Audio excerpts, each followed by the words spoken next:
What's up, Legends? Welcome back to the channel. In today's video, we're going to be going over everything coming to Season 1 of Warzone Pacific. As we have now access to the patch notes, we're going to go over them together, see exactly what we can expect, and I think there's going to be some great things ahead.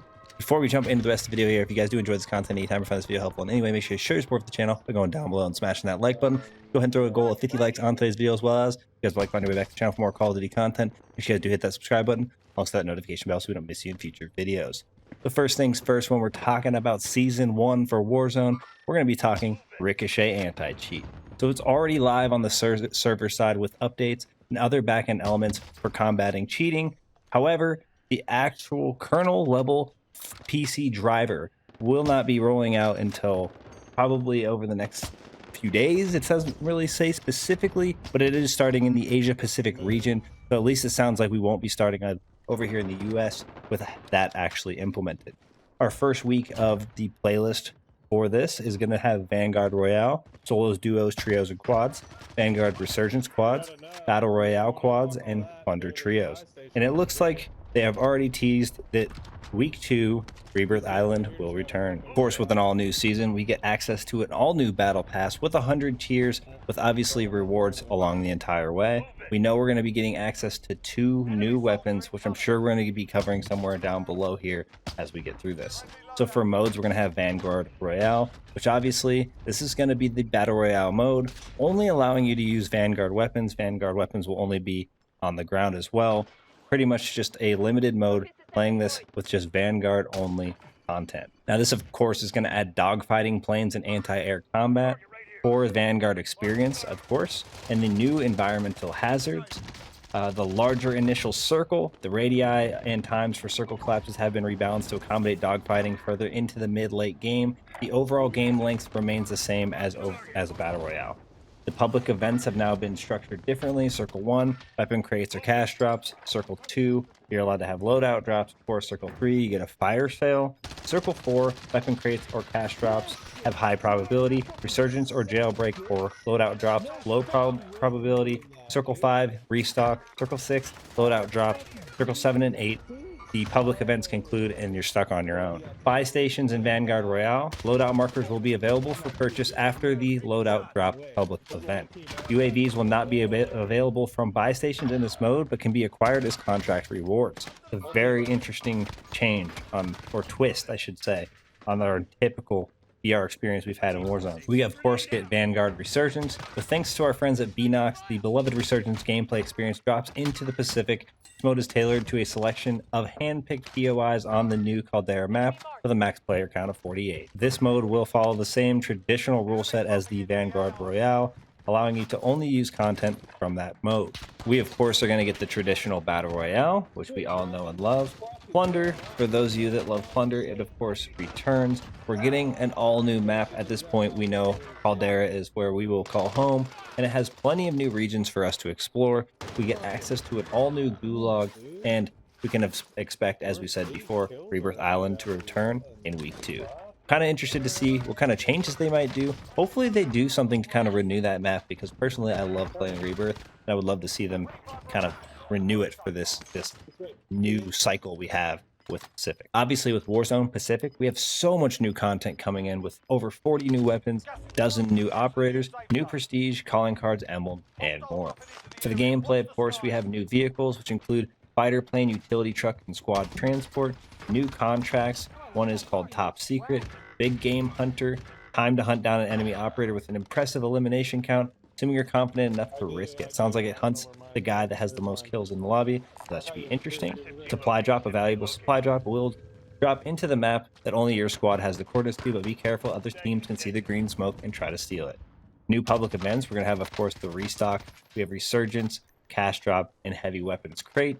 They're bringing an all-new TAC map, which this means they brought you a new look to the complementary beauty of the 1940s Caldera. Players are now able to ping on the TAC map after being eliminated or while in the gulag. It looks like you're going to be able to ping and help your teammates out a little bit, so that should be an interesting concept to have added into this experience. For new mechanics, of course, there's flying, anti-aircraft gun, gasoline can. You can pick them up, ignite them, and throw them. Sounds like a lot of fun. They got shallow water, so Molotov and thermites are thrown into water will now behave similarly to smoke grenades. The Tracer perk effect will now be enabled for players in water that reaches their ankles. The Cold-Blooded perk effect will be enabled for players in water that reaches their knees. Players are unable to lie prone in knee-deep water. The water is going to have some sort of play in this. It's going to be really interesting. Gameplay adjustments. Stopping power field upgrade has been removed. Gulag will now allow the victor to redeploy with the weapon equipment that they had at the end of the duel. Buy station. UAVs will now cost 6,000, up from 4,000 when available. Loadout drop markers. These can only be purchased at buy stations after the first free loadout drop event has taken place. This change only affects Vanguard Royale and Battle Royale. Dead Silence. This field upgrade will now refresh on the first kill only, with reduced drop rates found in loot. Melee damage. Melee and non-melee weapons will now require at least 3 hits to achieve melee finisher damage. Huge win there. Lethal equipment. Claymore, damage increased to 200, up from 150. People are going to be using a lot more Claymores. Frag grenade, damage increased to 112 to 225, up from 70 by 140. Molotov cocktail, damage per tick increased to 21, 36, 43, up from 15, 25, 30. Duration increased to 12.5 seconds, up from 6.5. Proximity mine, damage increased to 225, up from 200. Semtex, damage increased to 74, 150, up from 70, 140. Throwing knife, damage increased to 250, up from 200 on hits to upper torso and headshot. The tactical equipment. The decoy grenade will now fire rubber bullets with a chance to hit nearby enemies, dealing 1 point of damage. That could be an interesting and hilarious time using decoys. Heart sensor, or heartbeat sensor. Pulse time increased to 6 seconds, up from 3 seconds. That's actually kind of crazy. Maybe it not actually serve as much of a purpose. Snapshot grenade. Detection radius increased to 28 meters, up from 14. Stim will additionally apply a 3-second boost that increases movement, slide, and sprint speed. Stun grenade. Stun duration decreased to 2.5 seconds, or 4.5 seconds, down from 4.7 to 5.5. Wow, that's going to be true. The gas mask animation will now wait for reloading, armor plate insertion, or grenade throwing animations to complete. For UI, UX, and more, we're introducing a revamped settings menu layout inspired by Vanguard, including the following updates: reordering of the available options, a new interface tab that now hosts the pre-existing accessibility and HUD options. Graphic options have been split into 2 tabs for players on all platform, display, and quality. Addition of the following options: min-max input dead zone per stick, left, right, for minimum and maximum, of course. We're going to have walk keybind or speed setting. Players can now assign a key to the new walk option. Customize the speed at which the walk key makes you move. Custom sensitivity per zoom. Players can now customize their sensitivity per ADS sense, multiplier type.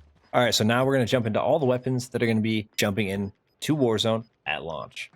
For the assault rifle category, we're going to get the new Cooper carbine, which should be really fun and interesting to try out. The STG-44, of course, the Automaton, Itra Burst, BAR or BAR, AS-44, and NZ-41, and the Volstrom Gewehr.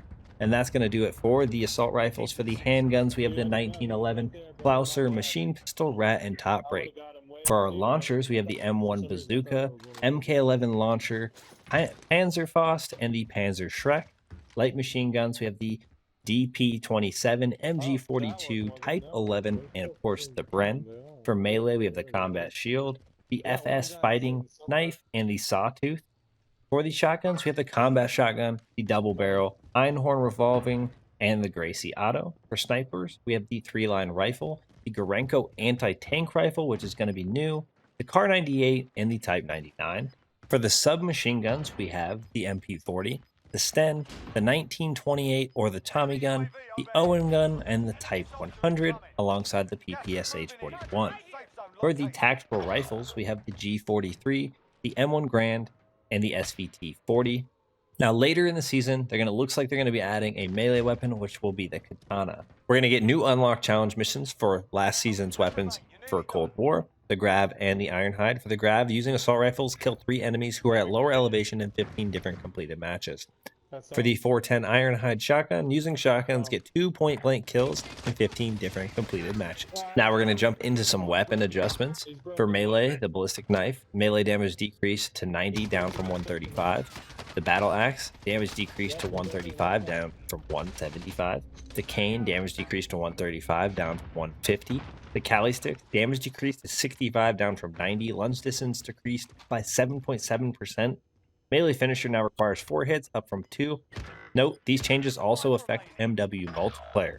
Mace for the Black Ops Cold War, damage decreased to 135 down from 150. The Sai from Cold War, damage decreased to 70 down from 135. Lunge distance decreased by 7.7%. Melee Finisher now requires 4 hits, up from 2. It looks like we're going to be getting 3 new operators, at 1 at launch and 2 throughout the season. For prestiges, of course, we're going to be getting a few new prestiges. Looks like 4 at least at 50, 100, 150, and 200. And as before, you're going to get a new prestige, emblem, weapon blueprint, and battle pass tier skip, or you're going to get an emblem, or just at the end at 200, even a master prestige calling card. The different rewards, very similar to the setup we just had throughout Cold War. And then obviously from 200 to 1,000, you know the deal. For the downloads here, we do have 44.7 gigabytes for the PS5, same for the PS4, 41.2 on the Xbox X or S, same for the Xbox One. And then if you only have Warzone on PC, it's 37.8 gigs or 69.1 with Warzone and Modern Warfare. Well, that's going to wrap things up for us here. That was quite the amount of patch notes. Hopefully you guys are looking forward to Caldera as much as I am, and I look forward to seeing y'all in the next one. Peace.